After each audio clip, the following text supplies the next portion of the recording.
Well, hey there, I'm Joshua Johnson. It's great to be with you on this Monday, October 24th. And tonight, we're talking about the things that make us sick. Flu cases are up sharply compared to the years before COVID. And more kids are ending up in hospitals with a seasonal virus.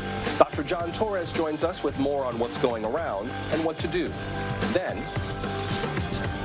we all had to jump out the window. So you jumped out the window to get out? Mm-hmm. What was going through your head at that point? That I need to stay alive. At least 3 people are dead after a school shooting in St. Louis, including the gunman. We'll have more on the attack and the investigation. The United Kingdom has a new prime minister. Again, Rishi Sunak takes office tomorrow. What makes him unique, and what will he tackle first? And early voting is underway, but some states are running low on poll workers. The Boston Globe investigated threats against election officials since the 2020 election. We'll ask one of the reporters who will run our elections now.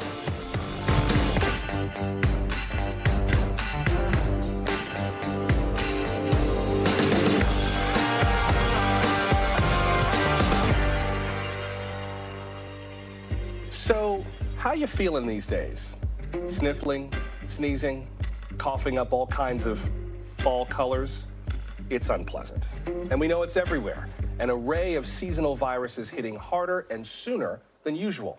Flu usually ramps up in December, peaks in February, but the CDC's director says respiratory illnesses are already higher than normal. Flu activity is starting to increase across much of the country, with activity highest and increasing the most in the south and the south central parts of this country. Not everybody got flu vaccinated last year, and many people did not get the flu. So that makes us ripe to have potentially a severe flu season. Some hospitals are struggling to keep beds open for children. That is partly because of a virus called RSV. Nearly 75% of America's pediatric hospital beds are taken. RSV causes cold symptoms in adults, but it can make small children and the elderly very sick. NBC senior medical correspondent Dr. John Torres joins us now here on the set. I have to say, Doc, I'm a little nervous about even having you in the same room, because all I'm thinking is, please don't get Dr. Torres sick. Please don't cough on this man and get our doctor sick. What is going on with everything going around? Is it just me, or does it seem like everything's going around? No, everything is going around right now, which is kind of unusual because, like you mentioned, usually these things we think about, flu, RSV, and even COVID, they're winter-type illnesses. We're still in the fall, and so these usually come up December timeframe, January, and we usually say, okay, with flu, for example, October through April is kind of the flu season. What we really mean is you want to get vaccinated in October so you're protected by December when the flu really hits us. Well, this year it's hitting us in October, and like you mentioned, hot and heavy. This thing is hitting us a lot harder than it normally does this time of the year. Well, then, since you brought up flu, let's start with that, with flu shots. Is it too late now to get a flu shot based on everything we've seen? No, it's not too late. And about a month ago, we were talking about get them before Halloween. That's still the key. You want to get them before Halloween. Remember, all these shots take 2 weeks to take effect. And so getting it now is important. You don't want to wait till November or December, because we don't know where this thing's going to peak, but we know that right now there's a lot of numbers out there. And we know that a lot of people, I think, are still kind of feeling that COVID wanderlust where people are eager to get back out. So I don't see how we can expect a quiet Halloween this year. People are going to be out. And people are going to be out. And the thing about flu that's a little different than COVID and a little different than some of the other diseases out there is flu is usually transmitted by children to adults. And children are getting back to school. They're congregating close together. They're going to get it, and they're going to pass it on to the adults. And then adults pass it on to other adults and children. And so to break the cycle, you need to make sure people get vaccinated. 6 months and above, everyone should be vaccinated. Since you mentioned children, now let's talk about RSV. Tell us more about that and why it is overwhelming so many pediatric units these days. And it's a very common childhood illness. Most children get it by the time they're 2. For the vast majority of children, it's just going to be a cold-like symptoms. They're going to feel it, they're going to get rid of it in 3 to 4 days, and they're going to go on with normal existence. But for some children, it can be deadly, and for some older adults, it can be deadly. So think of the age spectrum, 5 and below, 65 and above, that's where it can cause issues. The reason we think we're seeing it right now is because typically children get it by the time they're 2. Last couple of years, they really haven't gotten it because we've been isolated. And so those 2-year-olds that didn't get it are now 4. And so we have 0 to 4 instead of 0 to 2. So we have twice the population that can spread it. And so that's why we think the numbers might be high, at least one of the reasons. It sounds like a lot of this is sort of a knock-on effect from COVID. And I'm hard-pressed correct me if I'm thinking of this wrong, but I'm kind of hard-pressed to figure how we could have even avoided this. Because if we were going to quarantine, isolate because of COVID anyway, socially distance, that's sort of built in a certain amount of, it cut the communicability of everything for a while. But these diseases are opportunistic, so the minute they got a chance, they were going to pounce. And that's the issue. They are going to pounce the minute they get a chance. But you also have to realize that, at the time, COVID what was causing most of the problems and causing a lot of deaths. And so we had to protect against COVID. Protecting against COVID, we protect against these other diseases, which is great. But at the same time, that natural immunity doesn't necessarily get built up on top of that. And this is one of the things that complicates it, is people weren't necessarily getting those flu vaccines, which could protect them from the flu because we weren't really seeing it. And we know vaccinating yourself every year can offer protection as the years go on, even though it might be a different strain of the flu. There have been some reports of notably high levels of illnesses in places like Georgia, New York City, South Carolina, Tennessee, Texas, Washington, D.C. How much does geography, you can see it there on the map, just in terms of just flu reports in a variety of states, do we draw any conclusions from where at least flu has been hitting the hardest? So geography does play a huge part in this, and we can see it happening in clusters. And this is the same thing that happened during the pandemic. It's the same thing when you see measles outbreaks, the RSV. It happens in clusters, and then as the clusters start getting more and more numerous, it starts happening more regional, more national, and that's what we're going to start seeing. Right now we're seeing it, last week we were talking about 32 states, then we went to 42 states. Now we're seeing most of the nation with that concentration in the South. That concentration is going to start moving. That's just the way the virus works. It's a very tricky virus. It has a mind of its own. It's going to do what it wants to do, and that's what it's doing this year. So still not too late to get a flu shot. Perfect time. Not too late to get a COVID shot. Exactly. You want to get the booster. But I feel like part of the stress of this, like I got sick a few weeks ago. I'm still kind of feeling it. And I feel like part of the stress is I'm learning about all these things I could possibly have and trying to figure out, is this the flu? Could I have RSV? Did I get it when I was a kid? I got to call mom. Mom, did I ever have RSV? It's mind-numbing to think about all the things we can catch. How do we manage, and forget trying to find cough drops at CVS, they all gone. How do we manage just the panoply of things that are out there right now? And the main thing is, number one, realize that getting the vaccinations can help you because it keeps your immune system strong. So COVID vaccines not going to protect you from the flu, but it'll keep your immune system strong because if you do get COVID, it won't bump down your immune system to where the flu can come in. Like you mentioned, these viruses are very opportunistic. They can move in as soon as your immune system starts dropping a little bit. Same thing with the flu vaccine. There is no RSV vaccine now, but the other two can keep your immune system strong enough where you could fight off RSV. Looking at the symptoms, they're almost identical. We have tests as doctors. That's the only way we can really tell. Otherwise, it's what you talk about, symptomatic treatment. Cough drops, if you can find them. Honey is a great substitute for cough drops. Use honey. Go ahead and at home, lots of fluids. You want to hydrate yourself. And one of the things I always talk about, and I do it in jest, but there is some science behind it. One of the best things you can do for these things are what I call chicken soup and mom's love. It can get you through just about anything here. Yeah, mom's love will get you through many, many, many, many things. Hear that, Mom? Many things. Can I just ask you also with regard to COVID?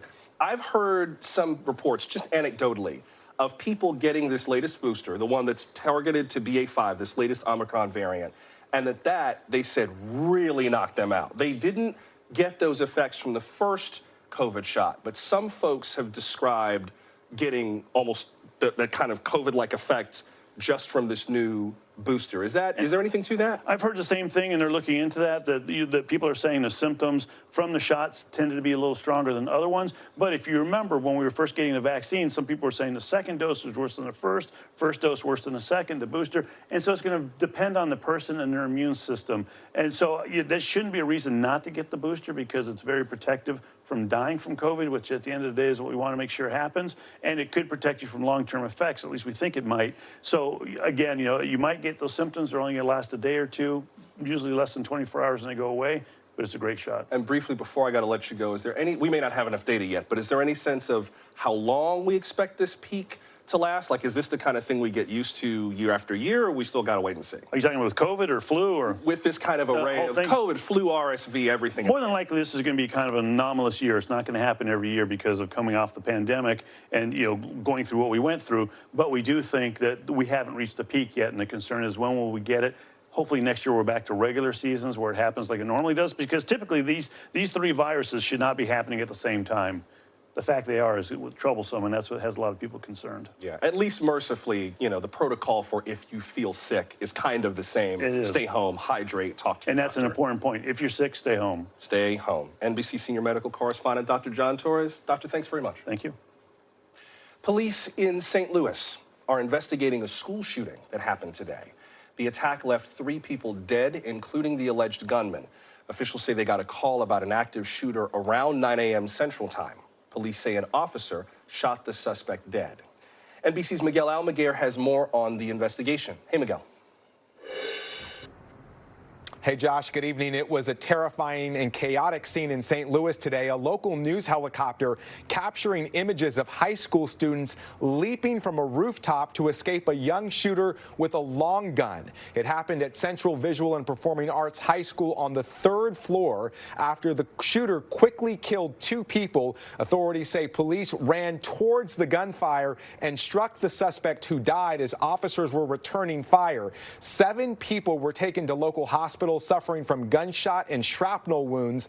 Among the dead, a beloved teacher and a 16-year-old girl. Police have not yet released a motive for the mass shooting, which happened just after 9 a.m. and was broadcast over the school's PA system. Today's quick response from police comes in stark contrast to the massacre in Uvalde, where officers were blamed for systemic failures, including their slow response to engage the shooter. Now, we still don't have many details on the gunman, who's been identified as Orlando Harris, but we do know he attended the school last year. Survivors say he was dressed all in black. The police chief says the school doors were locked. A big question tonight, though, remains the motive. Josh?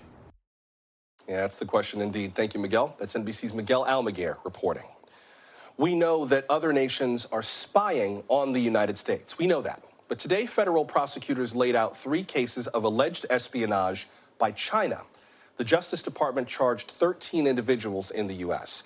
Attorney General Merrick Garland says they tried to unlawfully exert influence on China's behalf. NBC Justice reporter Ryan Riley has more. The Justice Department has charged 13 individuals who tried to unlawfully exert influence in the United States for the People's Republic of China, U.S. government officials alleged today. Attorney General Merrick Garland ruled out 3 different cases involving separate allegations of schemes during a press conference on Monday. One case charges 7 Chinese nationals with trying to forcibly repatriate a Chinese national. 4 others were charged with targeting individuals in the U.S. to act on China's behalf. And 2 other men were charged with interfering in a U.S. criminal prosecution of a global telecommunications company. Here's some of what Attorney General Merrick Garland had to say today. This was an egregious attempt by PRC intelligence officers to shield a PRC-based company from accountability and to undermine the integrity of our judicial system. They did not succeed. The Justice Department will not tolerate attempts by any foreign power to undermine the rule of law upon which our democracy is based. Chris Wray said it had to do with a much larger problem with China attacking the U.S. In many ways, malign foreign influence, whether it's from the Chinese government, the Russian government, or other governments, is not just an election cycle issue, but a 365-day-a-year problem. And that's why we created the Foreign Influence Task Force several years ago, and that's why we work so closely with our partners in the intelligence community, with the Department of Homeland Security, and in particular with state and local election officials, which, of course, as you know, is where the responsibility for, the primary responsibility for the integrity of our election systems lies. Back to you. That's NBC Justice reporter Ryan Riley reporting. Still to come, the UK has a new leader. Tomorrow, Rishi Sunak officially becomes the Prime Minister. Topping his to-do list, the British economy. We're glad you're with us for Now Tonight from NBC News. Tomorrow, the United Kingdom will officially have a new prime minister. But don't expect a big celebration. There is a lot to do. Rishi Sunak used to be Britain's top financial official. Now he'll have to lead the UK's economy away from crisis. His premiership will be historic for a few reasons. The UK has had 3 prime ministers in the last 7 weeks. Liz Truss is stepping down after taking office from Boris Johnson. Rishi Sunak will be the first British PM of Asian descent and of Hindu faith. He's also the youngest in more than 200 years. Like me, just 42 years old. From our partners at Sky News, here's political editor Beth Rigby. Mr. Sunak, are you confident you'll be Prime Minister by this evening? He needn't have looked so nervous out of his front door this morning, not knowing whether he'd be heading for number 10.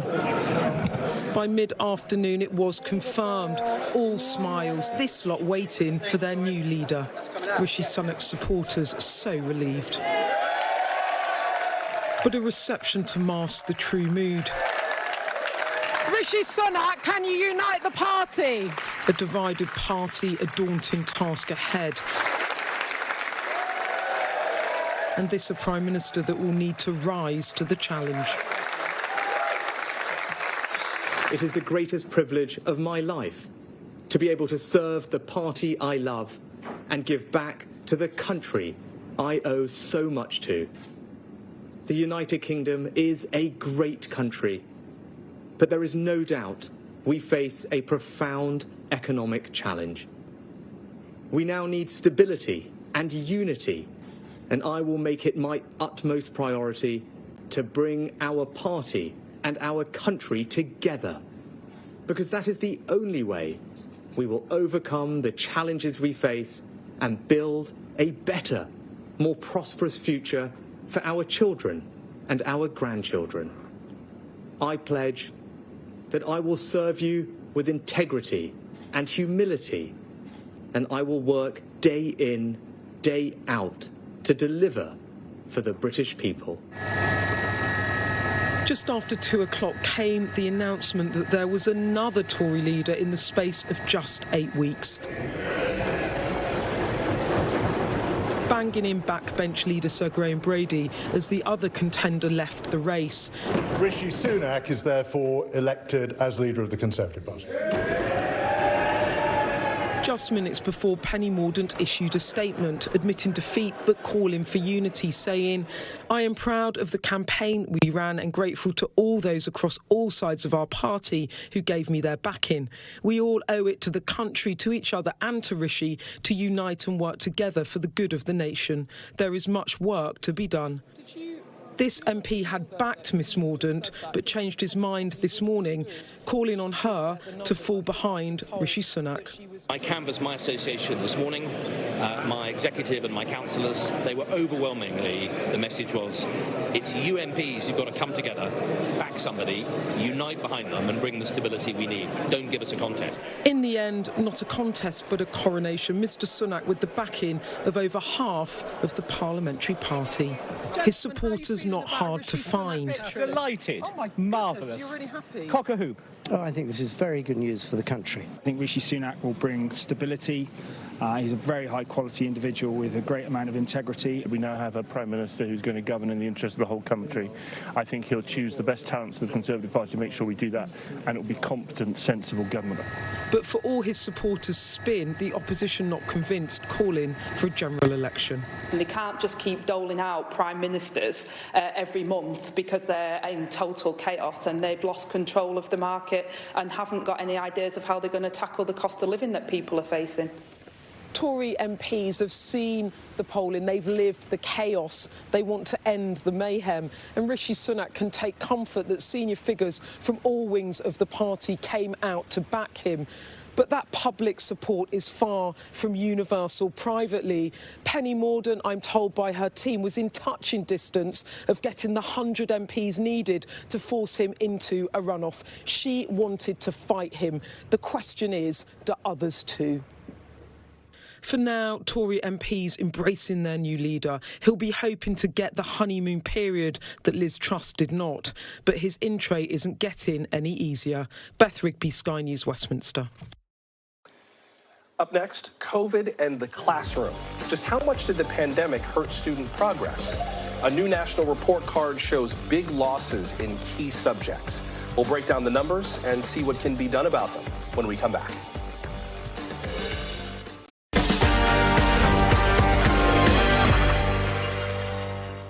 How are America's children doing in school these days? Today, the federal government released an updated snapshot. It's called the National Assessment of Educational Progress.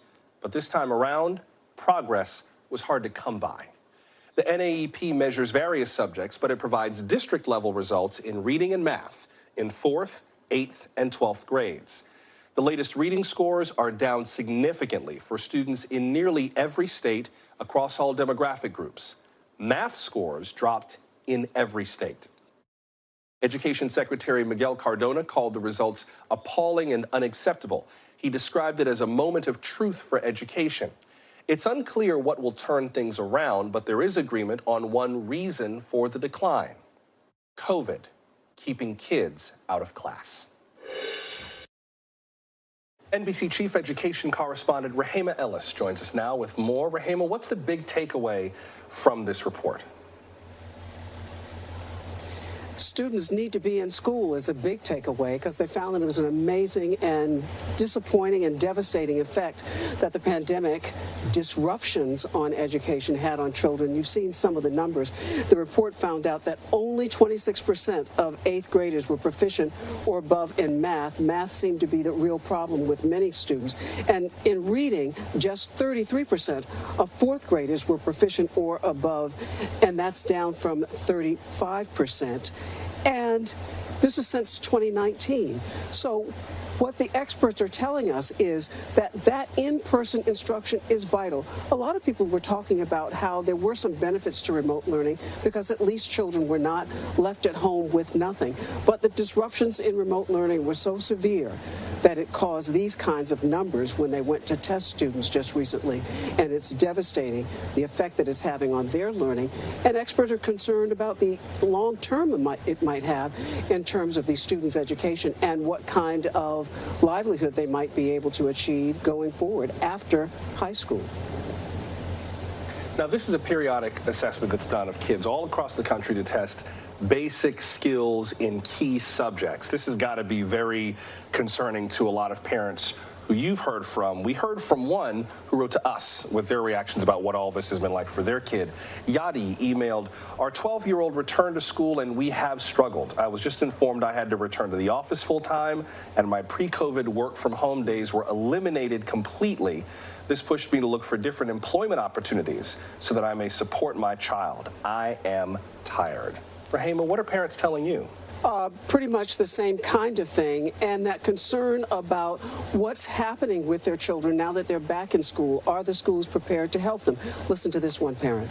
So the goal was really just to make sure the kids got out. The kids did well emotionally. The kids didn't buckle under the stress. And then the plan was whatever the learning loss would be, they would make it up. So my hope is that they've got plans in place on how to help kids catch up. Yeah, it's all about catching students up, but realistically, people are saying they understand this is going to take time. COVID lasted for over 2.5 years, devastating effects. There's not going to be an improvement overnight. Joshua? What is the prospect for improvement, Rahema? I mean, it's not going to be overnight, for sure. And we should be clear, not every district is in equal trouble from this, right? Some have fared somewhat better than others, but the national picture is still not very good. What is the timeline in terms of when educators think kids might be able to get caught up? Is there any sense of what has to be done and how long it might take for us to see some real improvement?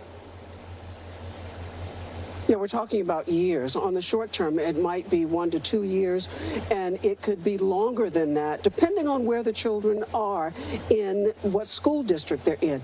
Before the pandemic, children had problems in low-performing schools and some low-economic communities. There were already learning disparities for children. It was only exacerbated by the pandemic. So now, how do you repair something that was already broken, if you will, from the beginning? But there is optimism because there is some money going to this, and teachers and educators are poised, thinking about how to change it. Here's one soundbite from a parent who will tell you that he's also got some involvement in the schools. Just listen. I'm hoping hoping that we will continue to fund education, keep class size smaller, and continue to respect our teachers. And what will best help teachers help children? It's a long haul. Again, what are they going to do? One thing that we are hearing, teachers are now going to focus more on smaller learning groups. They're also focusing on tutoring and also trying to get students more engaged in that social emotional learning component, because they say unless children are happy, feeling safe in school, and feeling that there is a reason for them to be there, they're not going to be motivated to learn. And so people may think that it is just playtime to engage children in social emotional learning, but educators say no, it's a central component in order to make certain that children can learn. Joshua? Yeah, that has been a very long-standing debate, Rahema, in terms of how to balance those different components, and different districts view it very differently. So I'll be interested to see how that debate progresses. Before I let you go, were there any particular bright spots in this latest report? It wasn't all bad news, was it? No, it wasn't all bad news, but it's the good news that you would always expect. Who did better? Children who were in better performing school districts, children who had consistent Wi-Fi, children who had a consistent link with their teachers, students who also, not just during the school hours, but some of those children were connected with their teachers after hours.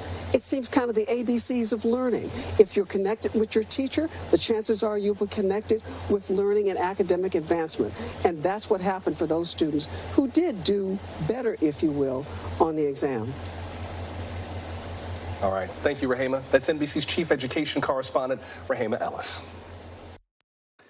We will focus on the midterms next with the latest NBC News poll. It seems Democrats and Republicans agree on something key: how much they distrust each other. We'll show you the results. And the candidates for Florida's governor debated tonight. A former Florida congressman joins us with analysis just ahead. Stay close. America's partisan politics are very divided right now. But our latest NBC News poll shows one sign of agreement. Each party seems to think the other is a menace. We asked a slightly hyperbolic question to see who thought their opponents presented an existential threat to America. More than 3/4 of Democrats and Republicans, more like 4/5, each say they felt that way about the other party. That may explain why our poll shows voter interest at an all-time high. Nearly 2/3 of voters say they are very interested in the November election. And more than half of voters say this midterm is more important than in years past. Meanwhile, states are finishing their election prep. A few have early voting underway, including my home state of Florida. Today, the two candidates for governor there debated: the Republican incumbent Ron DeSantis and former Republican Governor Charlie Crist, who is now running as a Democrat. Let's discuss all this with NBC News political analyst Carlos Curbelo. He's a former Republican congressman from Florida. Carlos, good to see you. Good to hear my former colleague Liz Quirantes at WPEC conducting the debate. There's no love lost between the two of them, obviously. So what do you think that this race is going to come down to? Is it going to come down to some of the kind of partisan sniping between the two, or are there bigger issues that you think Floridians are going to cast their ballots on? Look, I think Governor DeSantis is leaning on his pandemic policies that have left Florida in an advantageous position compared to other states. He's going to be leaning on that. And fortunately for Governor DeSantis, unfortunately for the people of Southwest Florida, the Hurricane Ian really did disrupt Charlie Crist's campaign. President Biden was here, stood with Governor DeSantis, said he did a good job. So at this debate tonight, Joshua, Charlie Crist really needed to jolt this race. He needed to change the dynamic, change some of these trends. I think it's going to be very hard for him to make up the gap between him and Ron DeSantis. Ron DeSantis is still a big favorite, even after this debate tonight. One of the areas where it seems that he might have an edge is among Hispanic voters. There's a new poll out today from our partners at Telemundo and LX News that shows among Hispanic voters who were surveyed, they say they prefer the incumbent 51% to 44%, and that is just outside of the margin of error, although if you go to the far, far edge of the margin, they might have some overlap. How do you read the impact of Governor DeSantis on Hispanic voters in Florida, with the caveat, of course, that Florida's Hispanic population is the entire Hispanic diaspora? It's very diverse, but how do you read that impact?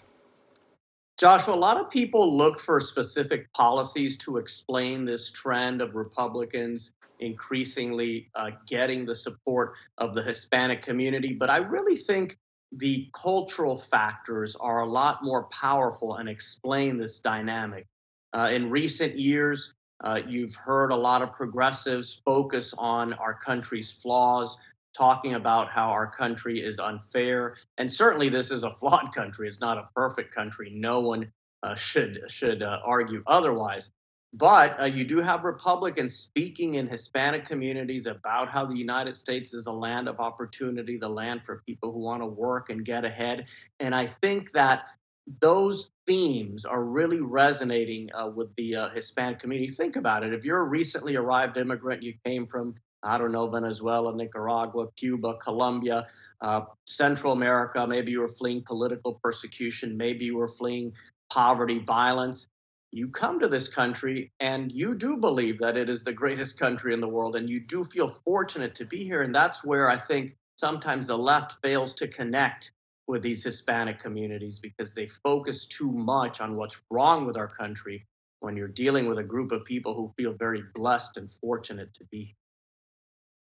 I think that is a point well made. And I think that that's something that, let's be clear, Ron DeSantis did not do on his own, right? Polling has kind of shown for years that there was an opening for Republicans among some Hispanic voters that I think Republicans have successfully made use of, to the point that you made, including Floridians, many of whom moved to Florida from other states for the opportunities in the state of Florida to kind of build a new life. So I get that as it relates to Florida. I wonder how much farther you think that impact will go. NBC's Ali Vitale talked to Governor DeSantis, and I think he kind of extrapolates that Florida is not going to be an outlier, that Republicans are going to do well across the country this November. Here's part of what they said.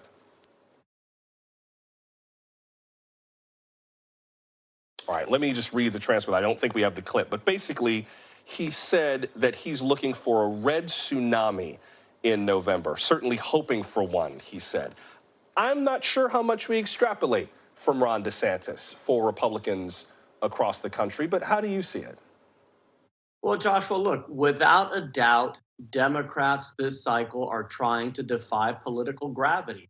Some of this is just, happenstance, right? What are the circumstances you find yourself in? Well, the Democratic Party has unified control of the government in Washington, D.C. by slim margins, but they do control the House, they do control the Senate, they do control the White House. And when that is the case, in midterm elections, it is usually the opposition party that gains seats and that does well, not just in Congress, but in state legislatures and governors' mansions. I mean, this is a trend. We go back to 2006.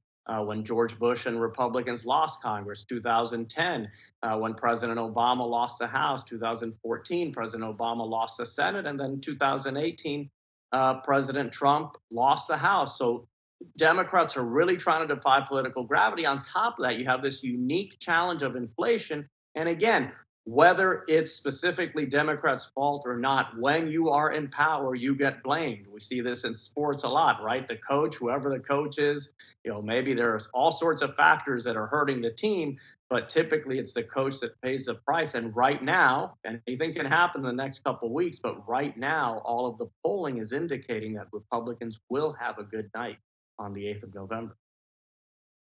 Yeah, and forgive me, I misspoke. It was a Governor DeSantis voter, or a voter who says that he will support Governor DeSantis, saying that he was looking for a red tsunami in November. But before I let you go, the polling that we mentioned at the very top about polarization, you mentioned some of the big issues that voters say that they are most interested in. But that stat right there, that those guys are the ones who are going to destroy America, I don't even know what to think of this as much anymore. I think we're kind of so polarized that we're not even talking across the aisle at one another, and it's easy to breed contempt among people you never really interact with. But maybe we just stick to the state of Florida, since that's what we're talking about now. How do you see that stat as it relates to politics in Florida. It's almost so hyperbolic, I don't know what to think of it, but how do you see it before we go? Well, it's sad and it's dangerous and it's everything my dad used to tell me this country was not. My dad, when I was a kid, would say, you know, the Americans do politics differently. Even if they disagree, then they shake hands or they embrace or they'll go have dinner. That doesn't happen anymore. Political adversaries are no longer adversaries, they're enemies. And that has to change, Joshua, because this erosion of trust in our society ends up hurting our institutions. And we've certainly seen a lot of that in recent years. And the more those institutions erode, the closer we are to losing our freedom. So what I think it means, and this is a little bit of an optimistic take, is that we're due. We're due for someone to heal this divide, to really start talking to Americans as one family, not as two separate tribes. And look, politics is always about what no one sees coming. No one saw Donald Trump coming in 2015 and 16. People thought it was crazy. It was impossible. Well, I think that we might be due for a political renaissance in this country, and there might be something coming that can actually heal this gulf and bring us together. And while we can still debate and disagree, we can do so without hating each other and distrusting each other. From your lips to the Lord's ears, NBC News political analyst Carlos Curbelo, always good to see you. Thank you very much. Thank you, Josh. So that's the optimistic take. Here's a little bit of the realistic take. See if you agree with Carlos about where we're headed from here. Because you know America relies on many thousands of people to run the elections, volunteers and career civil servants and everybody in between. But the 2020 presidential election changed things. The so-called big lie about the election being stolen put many of these workers in jeopardy. Some faced threats from supporters of former President Trump. Others had to process a tidal wave of inquiries and lawsuits from distrustful voters. Now all that work has gotten even harder ahead of the midterms. Some have returned to their jobs. A large number have either quit or say they're seriously thinking about quitting. So what's it like these days running our elections? And how will we find enough people to do it right? That is the focus of a new investigation by the Boston Globe.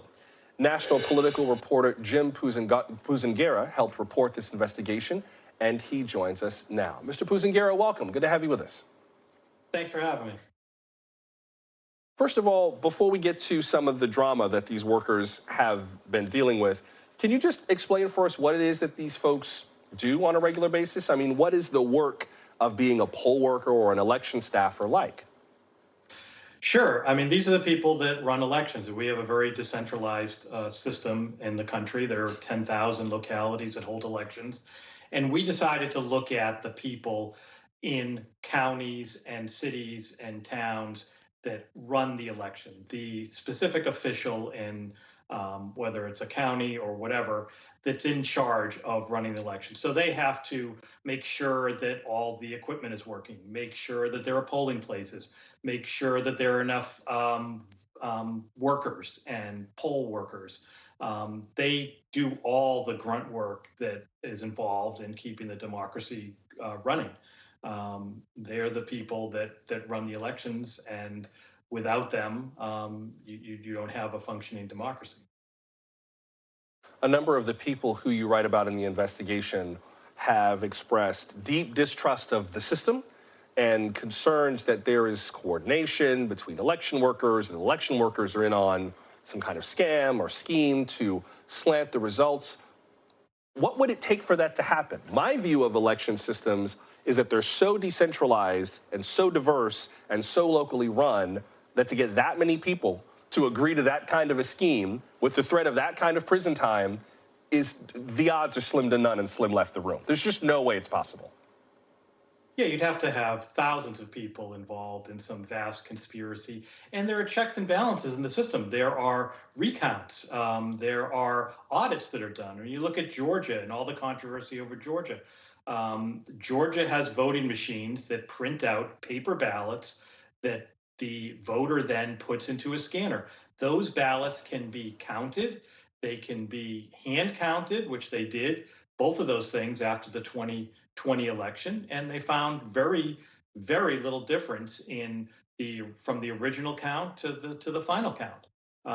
So it's impossible, or virtually impossible, unless you would have a conspiracy that's unimaginable the number of people that have to be involved. It's too decentralized. It just would be impossible. Forgive me for camping out on this for so long. I just want to make it clear for anyone who may be watching, because we may reach a variety of people with a variety of views on the 2020 election of just how tall an order it would be for the so-called big lie to be true. All of the things that would have to line up perfectly to make that happen, do your own math. With regard to the upcoming election, what's the impact of all of this? I mean, we're going to have enough people to run the midterms, right?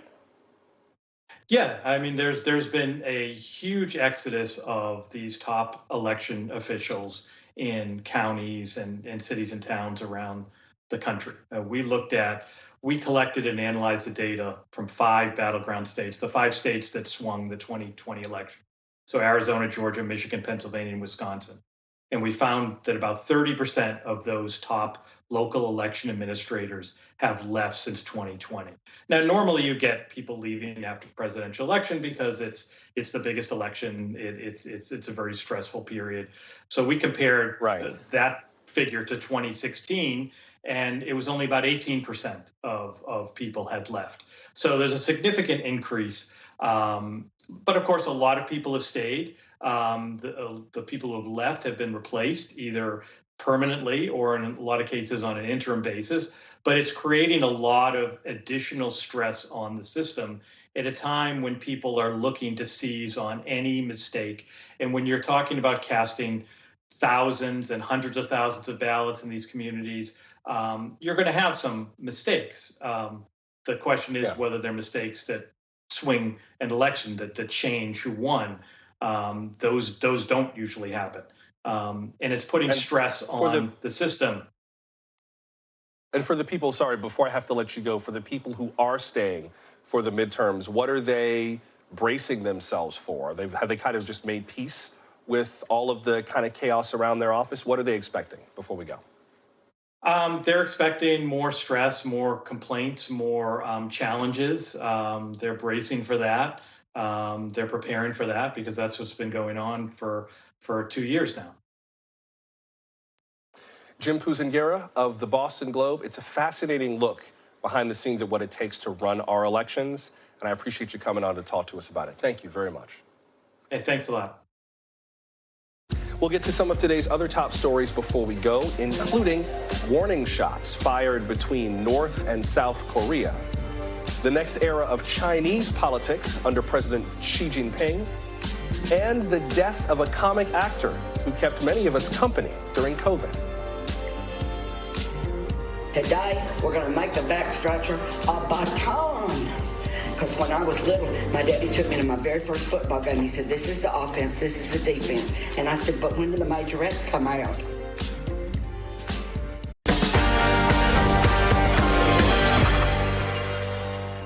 Tonight's headlines begin off the Korean peninsula. Tensions keep rising between North and South. South Korea's Joint Chiefs of Staff say this morning the two nations exchanged warning shots. Each side accuses the other of breaching maritime borders. This comes after weeks of weapons tests by North Korea. CNBC's former Tokyo bureau chief Kaori Enoji has more. North and South Korea firing warning shots early this morning on the western coast of the Korean peninsula, heightening tensions that have been simmering for months in this region. The warning shots come in an area known as the Northern Limit Line, which is a serious point, a flashpoint for contention in the Korean peninsula. Officials in Japan here and also in South Korea and the U.S. have been warning for months now that North Korea might possibly be gearing up for another nuclear test. This is after rounds of missile tests this year, the most unprecedented pace that North Korea has ever conducted, including one that flew directly over Japan earlier on this month. Now, the next 2 weeks is seen as very critical among security analysts because we're just coming off the end of the National Congress in China, which is North Korea's biggest benefactor, and we're heading into the midterm elections in the U.S. And also because of the relationship between the U.S. and Russia and the U.S. and and China deteriorating at the moment, North Korea tends to do these kinds of provocative moves when they can drive a wedge between the superpowers. And also the fact that Russia and China are using their veto powers in the UN Security Council, that makes a multilateral response towards this kind of provocation very, very difficult to imagine. And that, they say, may be emboldening North Korea even further. Back to you. That was Kaori and Joji reporting from Tokyo. In China, Xi Jinping is beginning a historic third term as the nation's leader. This cements his status as the most powerful Chinese figure in decades.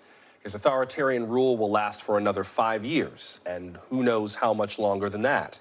Because back in 2018, President Xi removed the limit of 2 presidential terms. His new term became official this weekend at the end of the Communist Party Congress. The party's standing committee is China's top leadership body, and now that committee is packed with Xi loyalists. Hollywood is mourning the sudden death of actor and comedian Leslie Jordan. He was 4'11", and he's probably best known for that Emmy-winning performance on Will and Grace. His character, Beverly Leslie, came out on the show. Now, according to the LAPD, Mr. Jordan crashed his car this morning into a building. He was declared dead at the scene. It's unclear whether the crash killed him or if a medical emergency caused the crash, but autopsy results are pending. Leslie Jordan became an online sensation during the pandemic lockdown. He kept us laughing by recording himself singing and dancing at an Airbnb near his mother's Tennessee home. He also worked on the Fox sitcom Call Me Kat with Mayim Bialik. Production on the show is paused, though Thursday's episode of Call Me Kat will air. No word so far on memorial arrangements. Leslie Jordan lived to be 67. And finally, this year's World Series is set. One team is back for the second year in a row. The other will be making its first appearance in 13 years.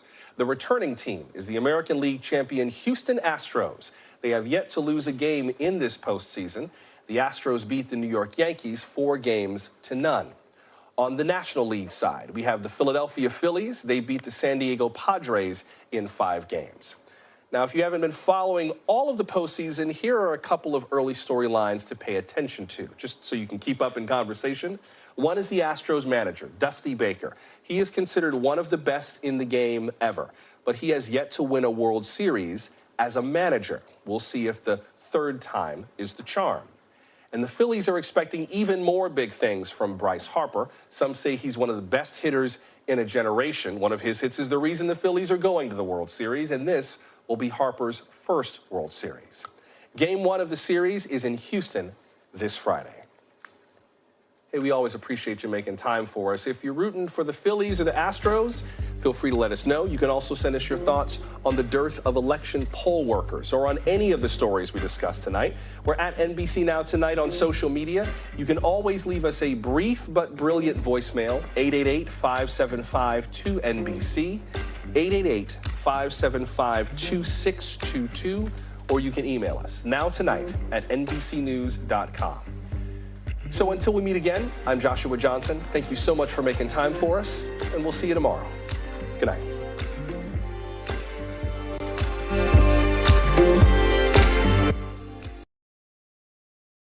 Thanks for watching our YouTube channel. Follow today's top stories and breaking news by downloading the NBC News app.